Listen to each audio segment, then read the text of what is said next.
Bismillahirrahmanirrahim. Assalamualaikum warahmatullahi wabarakatuh. Perkenalkan, nama saya Siti Fatimah. Saya dari jurusan Terjemah, Fakultas Adab dan Humaniora, UI Syarif Hidayatullah Jakarta. Nah, pada kali ini saya akan mempresentasikan kritik terjemahan otomatis Instagram dari caption akun Nat Geo Magarab. Saya membandingkan teks Arab asli dengan terjemahan Indonesianya, lalu menilainya menggunakan teori kritik terjemahan menurut Peter Newmark. Nah, di sini terdapat landasan teori Newmark. Nah, menurut Newmark, kritik terjemahan melihat 3 aspek akurasi, keberterimaan, dan kejelasan. Terjemahan bisa bersifat semantik yang dekat ke makna sebar atau komunikatif yang dekat dengan pembaca sasaran. Dari teori ini kita bisa menilai apakah terjemahan otomatis sudah tepat atau tidak. Nah, selanjutnya yaitu langkah analisis Newmark. Nah, langkah yang saya gunakan pertama yaitu mengidentifikasi teks Arab dan terjemahannya, kedua menganalisis keduanya, ketiga melihat prosedur terjemahan yang terjadi, lalu saya mengevaluasi hasilnya dan memberikan alternatif revisi.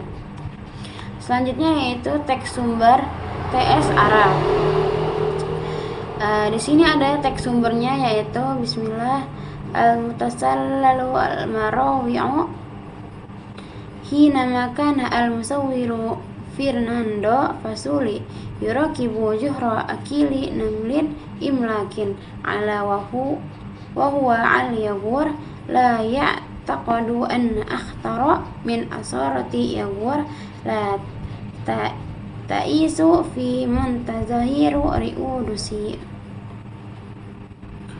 Nah, penjelasannya yaitu ini adalah teks Arab asli dari caption Nat Geo Magarab.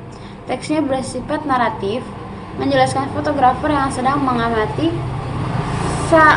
sarang hewan pemakan semut raksasa. Nah, lalu bertemu jaguar langka. Nah, ada istilah ilmiah seperti deforestasi dan penyebutan spesies. Teks ini hanya harus dipahami dengan benar supaya tidak salah terjemahan. Selanjutnya yaitu teks terjemahan TT otomatis Instagram. Nah, ini adalah terjemahan otomatis Instagram. Meskipun sekilas bisa dipahami, setiap bagian perlu kita cek ulang karena beberapa terjemahannya salah makna, seperti bangkai, yagur, dan kalimat yang tidak gramatikal. Di sini kita bisa baca saat fotografer Fernando Fasoli sedang mengamati bangkai raksasa anteater, hewan melapis baja di hutan Atlantis Brasil. Ia bertemu langsung dengan hewan langka lainnya yaitu jaguar. Nah, maksudnya itu bangkai. Hutan yang ditumbuhi di sini memiliki kelompok yang ditumbuhi spesies ini. Hari ini tidak diyakini bahwa lebih dari 10 yagur masih tinggal di Taman Nasional Rio Dasi tempat foto diambil. Selanjutnya itu identifikasi jenis teks. Nah, teks ini adalah teks populer ilmiah khas Nat Geo Magarab. Jadi terjemahannya harus menyampaikan informasi secara akurat tetapi tetap menarik dan mudah dipahami pembaca umum. Itu teks ini adalah informatif, deskriptif, dan populer ilmiah. Nah, selanjutnya yaitu analisis teks sumber. Pada teks Arab banyak istilah ilmiah dan naratif. Misalnya kayak ajatis al-ghabat yang berarti deforestasi, dan akil namal imlak berarti pemakan semut raksasa. Nah, ada juga struktur wajahan liwaj yang menggambarkan momen dramatis ketika fotografer berhadapan langsung dengan jaguar. Nah, selanjutnya yaitu analisis teks terjemahan. Nah, terjemahan otomatis menyampaikan inti cerita, tetapi banyak bagian yang salah secara makna. Struktur kalimatnya tidak natural dan beberapa kalimat bahkan tidak bermakna. Nah, inilah yang menjadi dasar kritik saya. Nih, di sini terdapat kelebihan dan kekurangannya. Banyak makna salah, sama menajam istilah biologi, beberapa kalimat tidak gramatil, ada missing translation, hilang nuansa dramatis, ada pembentukan kalimat yang aneh. Nah, selanjutnya itu kritik judul penyusup licik. Judul Mutasalil al-Murawik itu diterjemahkan sebagai penyusup licik. Nah, terjemahan itu terlalu negatif. Dalam konteks satwa liar, maknanya lebih ke lincah, sulit dideteksi, jadi konotasinya bergeser. Nah, selanjutnya yaitu kritik 2, mengamati bangkai raksasa Anteater.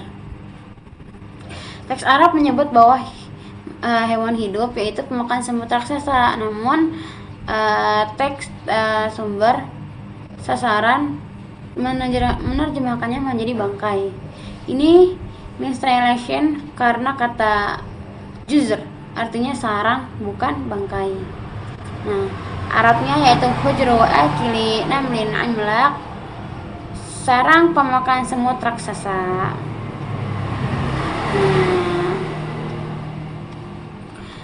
Selanjutnya kritik Yagur mistranslation. Dalam teks Arab ada kata al-yagur yang berarti jaguar. Nah, namun Tete menuliskan sebagai yagur, ini transliterasi yang salah sehingga membaca bisa bingung. Nah, Arabnya itu yagur. Transliterasinya yagur tapi terjemahnya yaitu jaguar. Itu salah. Nah, di sini bisa dilihat. Selanjutnya yaitu kritik paragraf terakhir, kacau makna. Nah, teks Arab mengatakan bahwa deforestasi telah memusnahkan sebagian besar populasi jaguar.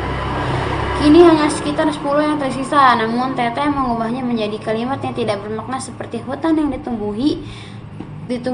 Nah, ini kesalahan terjemahan mesin. Nah, Arabnya itu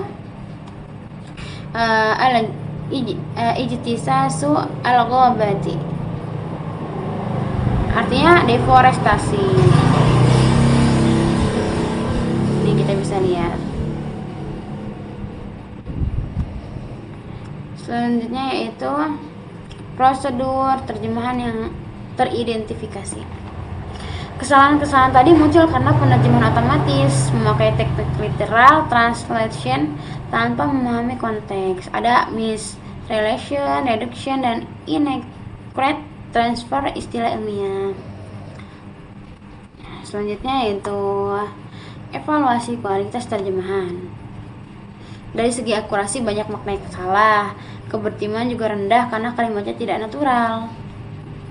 Dari segi kejelasan, pembaca bisa salah menangkap maksud teks. Nah, alternatif terjemahan versi yang disarankan. Di sini kita bisa baca bersama-sama ketika fotografer Fernando Vasali sedang mengamati sarang seekor pemakan semut raksasa, hewan langka yang hidup di hutan Atlantik Brasil, ia justru berhadap langsung dengan hewan terancam punah lainnya yaitu jaguar. Selanjutnya yaitu kesimpulan. Kesimpulannya, terjemahan otomatis tidak bisa diandalkan untuk teks ilmiah populer. Banyak makna yang hilang dan salah. Terjemahan manusia tetap diperlukan supaya pesan ilmiah dan gaya naratif tidak berubah. Penutup, terjemahan caption ini perlu diperbaiki secara menyeluruh agar akurasi secara informasi ilmiah, jelas dan mudah dipahami, tetap menjaga gaya naratif khas Nat Geo. Mungkin cukup sekian. Terima kasih banyak atas telah mendengar presentasi saya. Wabillahi taufiq wal hidayah. Wassalamualaikum warahmatullahi wabarakatuh.